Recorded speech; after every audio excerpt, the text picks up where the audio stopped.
जय हिंद साथियों, welcome to my YouTube channel GK वाला। साथियों, इस प्यारे से यूट्यूब चैनल जीके वाला में आपका स्वागत है। प्यारे साथियों, जितने भी मेरे साथी जो है क्लास 10th में है, जितने भी साथी मेरे क्लास 10th में है साथियों, उनके लिए बहुत ही बड़ी जो है क्लास आज का होने वाला है। इसमें जो है कुल 50 प्रश्न होंगे साथियों। कुल कितने होंगे? कुल 50 प्रश्न होंगे, और जो भी प्रश्न होंगे एकदम इंपॉर्टेंट प्रश्न होंगे साथियों। तो चलिए हम लोग मिलकर प्रश्न को सॉल्व करते हैं। और साथियों, जो होगा आज का प्रश्न है 10 वर्ष का पीवाईक्यू प्रश्न होगा। ठीक है, 10 वर्ष का जो है पीवाईक्यू प्रश्न होगा। जितने 10 वर्ष में आए हुए प्रश्न है वो सारे प्रश्न आपके सामने आज ला दिए जाएंगे। कुछ जो है चुनिंदे प्रश्न बच जाएंगे जो कि एग्जाम में उतने पूछे नहीं जाते। तो साथियों, बहुत ही इंपॉर्टेंट प्रश्न लेकर आया गया है इस वीडियो में, तो जुड़े रहिए शुरू से अंत तक। चलिए वीडियो को स्टार्ट करते हैं। और वीडियो स्टार्ट करने से पहले मैं बता दूं, यदि आप मेरे चैनल को सब्सक्राइब नहीं किए तो सब्सक्राइब कर लें और वीडियो को लाइक करें, ज़्यादा से ज़्यादा अपने मित्रों तक शेयर करें। चलिए दोस्तों, पहला प्रश्न हम लोग देखते हैं। और जो आपका पहला प्रश्न दिया है, ओम का नियम क्या बताता है? तो साथियों, ओम का नियम जो बताता है, ऑप्शन ए जो है राइट आंसर हो जाएगा। क्या हो जाएगा? ऑप्शन ए जो है राइट आंसर हो जाएगा। ठीक है।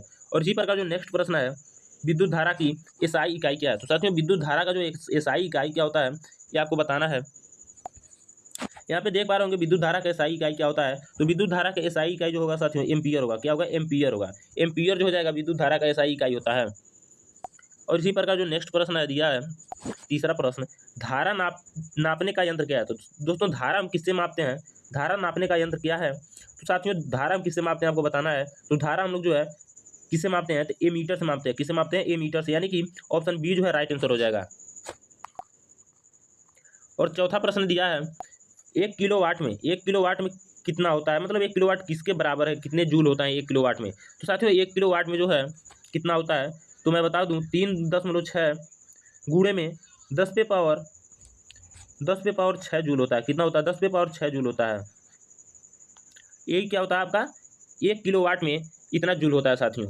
यहाँ पे देख पा रहे होंगे ऑप्शन सी जो है राइट आंसर हो जाएगा। ऑप्शन सी जो है करेक्ट आंसर होगा यहाँ पे। तो साथियों, चलिए नेक्स्ट प्रश्न पे हम लोग चलते हैं। और दिया है पांचवा प्रश्न। क्या दिया है? शक्ति, पावर, यानी कि शक्ति दिया है, शक्ति पावर। पावर का मतलब सूत्र क्या होता है? शक्ति का सूत्र क्या होता है? तो पी बराबर क्या होता है? वी आई होता है। क्या होता है? वी आई होता है। ठीक है। तो ऑप्शन क्या हो जाएगा? ऑप्शन ए जो है करेक्ट आंसर हो जाएगा। वी आई जो है करेक्ट आंसर हो जाएगा। वी आई राइट आंसर हो जाएगा। और इसी प्रकार नेक्स्ट प्रश्न साथियों दिया है, छह चुंबकीय, क्या दिया? प्रश्न नंबर 6 है, चुंबकीय क्षेत्र रेखाएं किस दिशा में जाती है? तो साथियों, ये जो है उत्तर से दक्षिण की दिशा में जाती है, या फिर दक्षिण से उत्तर की दिशा में जाती है, या फिर अंदर दक्षिण से उत्तर और बाहर उत्तर से दक्षिण, ये आपको बताना है, या फिर दोनों में। तो साथियों, आपका जो राइट आंसर हो जाएगा ऑप्शन सी जो है करेक्ट आंसर होगा। क्या हो जाएगा? ऑप्शन सी जो है करेक्ट आंसर होगा। अंदर दक्षिण से उत्तर और बाहर उत्तर से दक्षिण। ठीक है, ये जो है करेक्ट आंसर हो जाएगा आपका। जो चुंबक होता है साथियों, मैं बता दूं इमेज बना करके, प्रकार का होता है। इसमें जो होता है नॉर्थ पोल होता है, एक होता है यहाँ पे, यहाँ से जो है एक नॉर्थ पोल होता है और एक साउथ पोल होता है। ठीक है, ये जो होता है इसको नॉर्थ मान लीजिए, एन, ये जो होगा साथियों एन होगा। ठीक है, और ये जो होगा यस होगा। नॉर्थ और साउथ होता है। ठीक है, तो चुंबक ऐसे चलता है। ठीक है, ऐसे कुछ करके ऐसे। तो साथियों, इसका इमेज आता है बनाने के लिए, तो मैं बता दूं आपको, ये जो चुंबक तो होता है, इसका जो चुंबकीय बल रेखाएं होती हैं, क्षेत्र रेखाएं, ये एक दूसरे के समांतर चलती हैं। ठीक है, ये कभी किसी को काटती नहीं, मतलब प्रतिच्छेद नहीं करती हैं, एक दूसरे के समांतर चलती हैं। तो ऐसे पूछता है कि चुंबकीय क्षेत्र की रेखाएं के गुण क्या हैं? एक दूसरे को काट देती हैं या फिर एक दूसरे को कभी नहीं काटती हैं। तो साथियों, ऐसे कुछ करके प्रश्न भी बन जाते हैं। तो साथियों, ऐसे इस प्रश्न को आप याद कर लीजिए। और नेक्स्ट प्रश्न है साथियों, क्या दिया है? मोटर, मोटर किस नियम पर आधारित है? तो मोटर किस नियम पर आधारित है? तो साथियों, आपको बताना है मोटर किस नियम पर आधारित है। तो साथियों, यहाँ पे आपको दिख रहा होगा ऑप्शन बी, फ्लेमिंग का बायां हाथ नियम। फ्लेमिंग का बायां हाथ नियम आपने देखा होगा साथियों, पढ़ा भी होगा। तो इस पे जो है मोटर काम करता है। ठीक है, फ्लेमिंग के बाएं हाथ के नियम पे। इसी प्रकार जो है 8वां प्रश्न है, जनरेटर, क्या दिया है? जनरेटर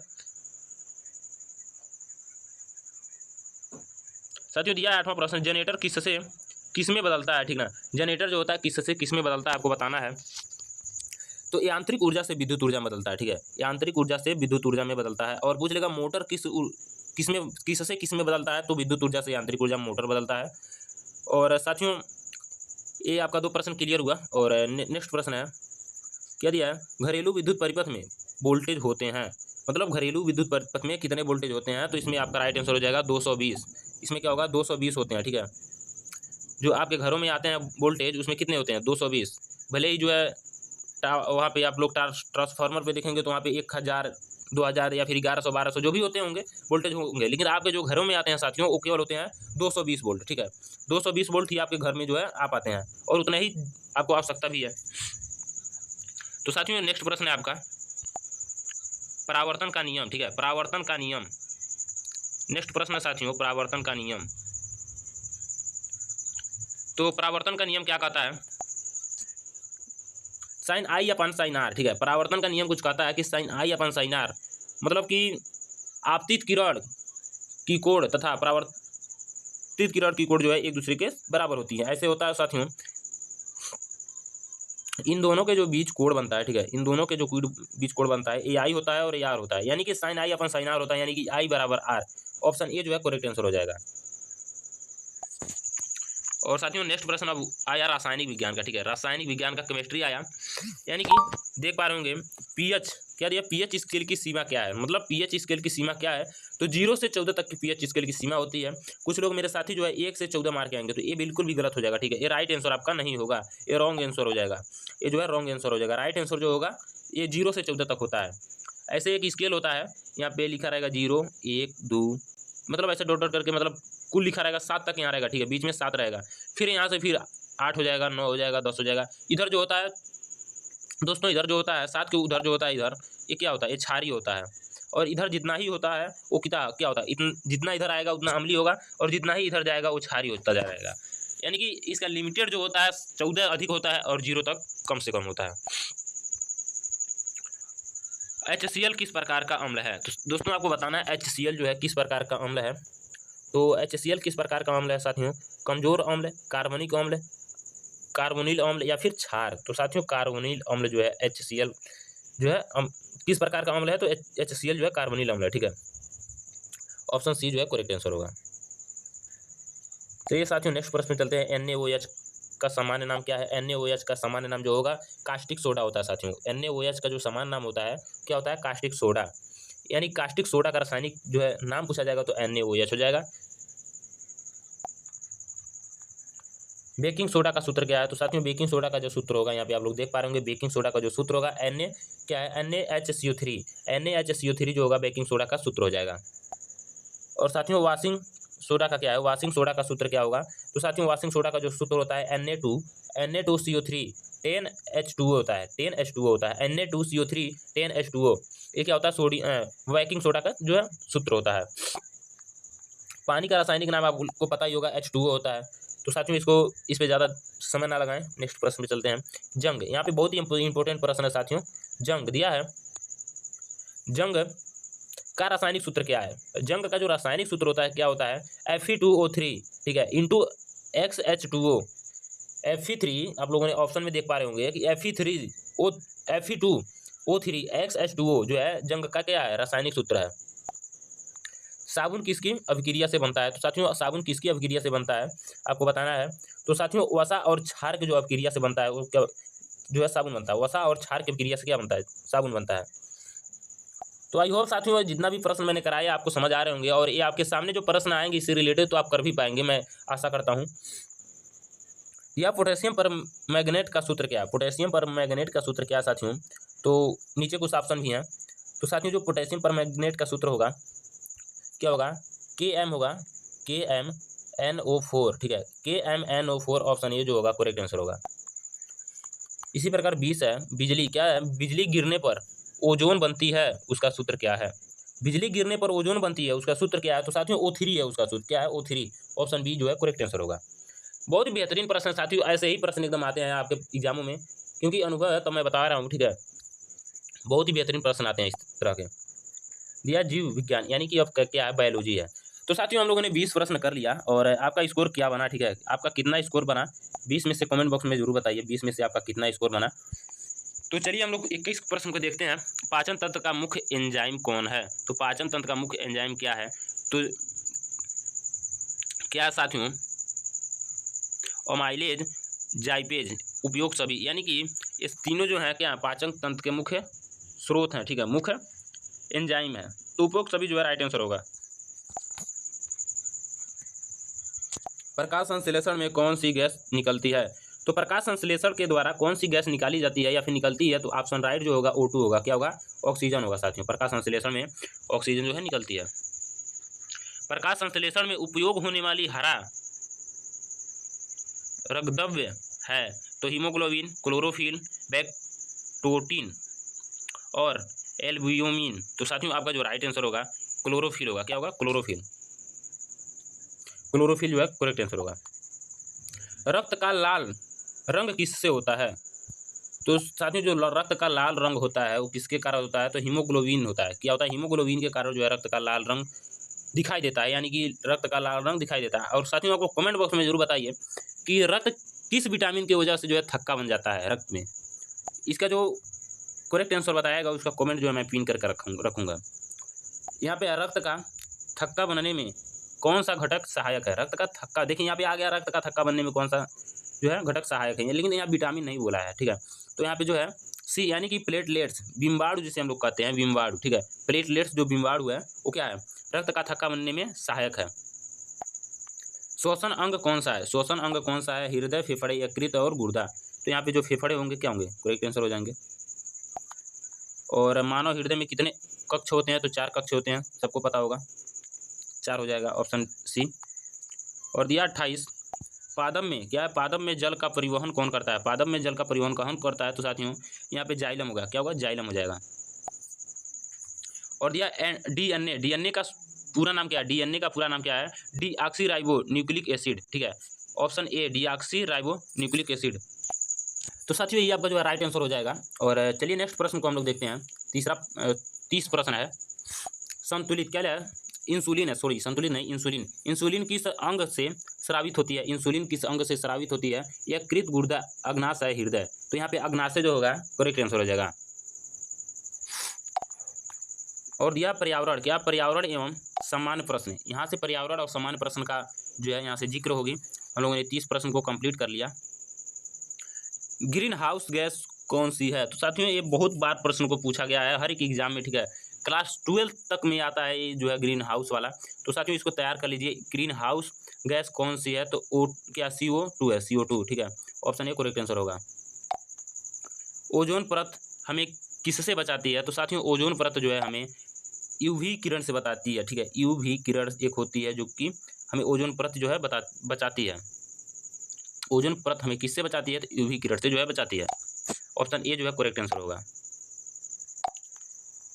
जीवाश्म ईंधन, क्या जीवाश्म ईंधन है? कोयला, पेट्रोलियम, प्राकृतिक गैस, उपरोक्त सभी। तो यहाँ पे उपरोक्त सभी हो जाएगा साथियों। करेक्ट आंसर जो है उपरोक्त सभी हो जाएगा प्रश्न नंबर 33 का। इसी प्रकार प्रश्न नंबर 34 है। सौर ऊर्जा किस प्रकार की ऊर्जा है? तो साथियों सौर ऊर्जा जो है किस प्रकार की ऊर्जा है? सौर ऊर्जा किस प्रकार की ऊर्जा है? अक्षय ऊर्जा, अनाक्षय ऊर्जा, रासायनिक ऊर्जा, और नीचे एक प्रश्न है यांत्रिक ऊर्जा। ठीक है, तो एक नीचे ऑप्शन है यांत्रिक ऊर्जा। तो यहाँ पे जो राइट आंसर होगा साथियों अक्षय ऊर्जा हो जाएगा। क्या होगा? अक्षय ऊर्जा। ऑप्शन ए जो है करेक्ट आंसर हो जाएगा। ऑप्शन ए जो है राइट आंसर होगा। इसी प्रकार जो है नेक्स्ट प्रश्न है 35 प्रश्न है। संतत विकास का अर्थ क्या है? संतत विकास का अर्थ क्या है? साथियों संतत विकास का अर्थ क्या है? तो पर्यावरण, क्या पर्यावरण व संसाधनों की रक्षा के साथ विकास। ठीक है, पर्यावरण और संसाधनों की रक्षा के साथ विकास संतत विकास कहलाता है। इसी प्रकार 36 प्रश्न है। वनों, क्या है? वनों की अंधाधुंध कटाई से क्या होता है? तो वनों की अंधाधुंध कटाई से प्रदूषण बढ़ता है और कुछ नहीं बढ़ता है।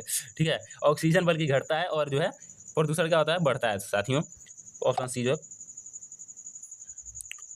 ऑप्शन सी जो है करेक्ट तो होगा, बट यहाँ पे यदि वर्षा की कमी आ जाए ना तो वर्षा की कमी भी हो जाएगा और भूमि उत्पादन भी हो जाएगा। ठीक है, तो मैंने 2 ऑप्शन को नहीं देखा। ठीक है, तो यहाँ पे उपरोक्त सभी हो जाएगा, यानी कि ऑप्शन डी है राइट आंसर हो जाएगा साथियों। मैंने इसी बस को देखा है। ठीक है, एक ही ऑप्शन को देखा है इसलिए जो है उस पर सही टिक किया, लेकिन ये पे जो है तीनों ऑप्शन सही होंगे।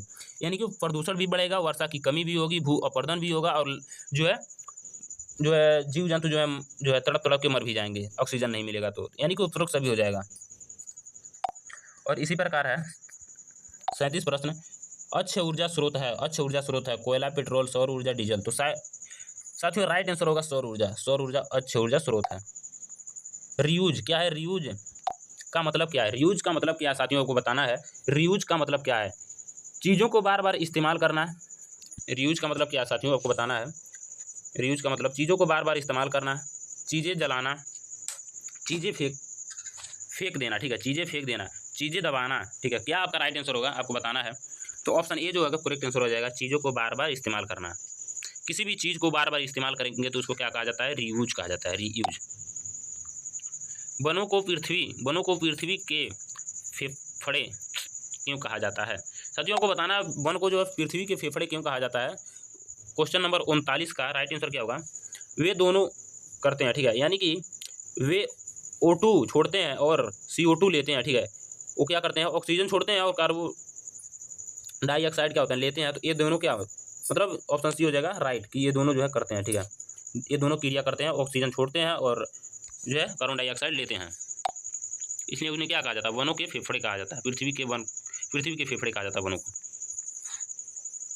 जल प्रदूषण का मुख्य कारण क्या है, जल प्रदूषण का मुख्य कारण क्या है आपको बताना है। जल प्रदूषण का कारण क्या है आपको बताना है प्यारे साथियों, जल प्रदूषण का मुख्य कारण क्या होगा, ठीक है। जल प्रदूषण का मुख्य कारण क्या हो जाएगा, तो औद्योगिकी अपशिष्ट हो जाएगा, घरेलू अपशिष्ट होगा, रासायनिक उर्वरक हो जाएगा, उपरोक्त सभी। तो यहाँ पे उपरोक्त सभी ऑप्शन जो है करेक्ट आंसर हो जाएगा। मिश्रित महत्वपूर्ण प्रश्न, अब यहाँ से जो है मिश्रित महत्वपूर्ण प्रश्न जो है आपके शुरू होते हैं, ठीक है।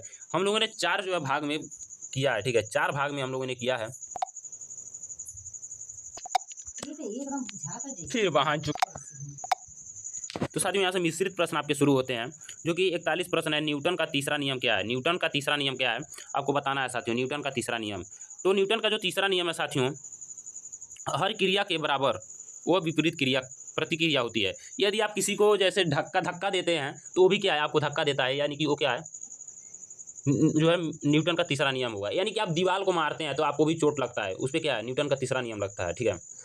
चलती हुई गाड़ी को आप रोकते हैं तो वो क्या देता है, आपको धक्का देता है, और आप उसको धक्का देते हैं, यानी कि क्या होगा, यहाँ पे तीसरा नियम लगेगा, ठीक है। तो ऐसे आप समझ सकते हैं, ऑप्शन बी जो है करेक्ट आंसर होगा। डीएनए की खोज किसने की, डीएनए की खोज किसने किया था आपको बताना है। तो वाटसन और क्रिक ने किया था, वाटसन और क्रिक ने किया था डीएनए की खोज। और बल्ब का फिलामेंट किस धातु का होता है, तो बल्ब का फिलामेंट किस धातु का होता है आपको पता होगा, टंगस्टन का होता है साथियों। बल्ब का जो फिलामेंट होगा साथियों, बल्ब का जो फिलामेंट होगा टंगस्टन का होगा। और यहाँ पे 44 प्रश्न है, सूर्य से पृथ्वी तक ऊर्जा कैसे पहुँचती है, सूर्य से पृथ्वी तक ऊर्जा कैसे पहुँचती है, तो आपको बताना है साथियों, विकिरण से, संवहन से, चालन से। तो आपका राइट आंसर जो होगा विकिरण हो जाएगा, क्या होगा, विकिरण जो होगा करेक्ट आंसर हो जाएगा, ऑप्शन ए जो है राइट आंसर होगा। और इसी प्रकार जो है 45 प्रश्न है, जलवाष्प का सघन क्या कहलाता है, तो जलवाष्प का सघन क्या कहलाता है, वर्षा होता है, क्या होता है, वर्षा। इसी प्रकार 46 प्रश्न है, तारे क्यों टिमटिमाते हैं साथियों, आपको बताना है तारे क्यों टिमटिमाते हैं। हवा की गति से, वायुमंडलीय अपवर्तन से, परावर्तन से, सूर्य की रोशनी से। तो वायुमंडलीय परिवर्तन से जो है तारे टमटमाते हैं, यानी कि इधर से उधर चलते हुए दिखते हैं, बल्कि तारे क्या एक तरह स्थिर होते हैं, ठीक है, एक स्थान पर स्थिर होते हैं। ये वायु आपका जो है यहाँ पे ऐसे देखे होंगे आप लोगों ने देखा होगा कि तारे ऐसे कहीं रखे होते हैं इस टाइप के, ठीक है, ऐसे ही स्थिर होते हैं साथियों। लेकिन ये क्या है, अपवर्तन के क्या है, अपवर्तन के वायुमंडलीय अपवर्तन से जो है ये आपको टिमटिमाते हुए दिखते हैं। जैसे कि ऐसे मूव करेंगे, ये जो तारा इधर जाएगा, फिर इधर आएगा, फिर इधर जाएगा, फिर इधर, इधर से उधर घूमते हुए दिखेंगे। लेकिन तो ये क्या होते हैं, स्थिर होते हैं, एक स्थानों पर होते हैं तारे, और ये अपवर्तन के कारण टिमटिमाते हुए दिखते हैं। ध्वनि तरंग किस प्रकार की तरंग है, ध्वनि तरंग किस प्रकार की तरंग है, क्या है, अनुप्रस्थ, अनुदैर्ध्य या फिर विद्युत चुम्बकीय। तो यहाँ पर राइट आंसर होगा अनुदैर्ध्य तरंग होती है, अनुदैर्ध्य तरंग। लेंस का उपयोग किसके लिए होता है, तो लेंस का उपयोग किसके लिए होता है आपको बताना है। बड़ी छवि करने के लिए, छोटी छवि, दूर की स्थिति को पास दिखाने के लिए उपयोग सभी, यानी कि लेंस का उपयोग इन सभी को लिए किया जाता है, ठीक है। यदि आपको कहीं दूर की चीज़ नहीं दिख रही है, ये दूर की चीज़ है, ये नहीं दिख रही है, ठीक है, और ये पास की चीज़ है, ये दिख रही है आपको, तो दूर की देखने के लिए लेंस लगाना पड़ेगा, ठीक है। और नज़दीक की वस्तु ये है, यदि आप इसको नहीं देख पा रहे हैं तो इसको देखने के लिए आपको लेंस लगाना पड़ेगा, यानी कि दोनों के लिए लेंस लग रहा है। और दूर की वस्तु पास के लिए, ठीक है, और बड़ा छवि बनाने के लिए, छोटा छवि बनाने के लिए, तो यानी कि यहाँ पे क्या होगा, उपरोक्त सभी, ऑप्शन डी जो है करेक्ट आंसर हो जाएगा। और इसी प्रकार क्लोरोफिल का मुख्य कार्य क्या है, क्लोरोफिल का मुख्य कार्य क्या है आपको बताना, क्लोरोफिल का मुख्य कार्य क्या है साथियों आपको बताना है। तो यहाँ पे जो राइट आंसर होगा ऑप्शन बी होगा, ठीक है, प्रकाश ऊर्जा का अवशोषण, प्रकाश ऊर्जा का अवशोषण।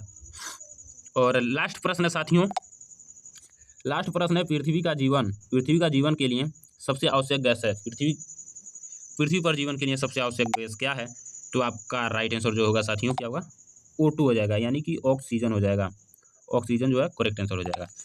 तो साथियों फाइनली हम लोगों ने 50 प्रश्न कर लिया और पूरे प्रश्न जो है हम लोगों के कंप्लीट हो चुके हैं, ठीक है। अब आपकी बारी है कि अब बताइए आप कितना जो प्रश्न कर पाए हैं, ठीक है। हम लोगों ने तो 50 प्रश्न कर लिया, लेकिन आपका स्कोर क्या बना 50 में से, आप कितने क्वेश्चन कर पाए हैं, ठीक है, आप बताइए। यदि आपका इसमें से 37 या 45 के बीच में है, ठीक है, यदि इसमें से आपका 37 या 45 के बीच में है तो आप सेफ स्कोर में है, ठीक है। 37 या 45 के बीच में है तो आप सेफ स्कोर में है। यदि आपका 30 के स्कोर में है तो शायद आपको और मेहनत करने की आवश्यकता है। तो साथियों चलिए अब मिलते हैं नेक्स्ट वीडियो में, तब तक के लिए जय हिंद, वंदे मातरम, और फॉलो कर लीजिएगा।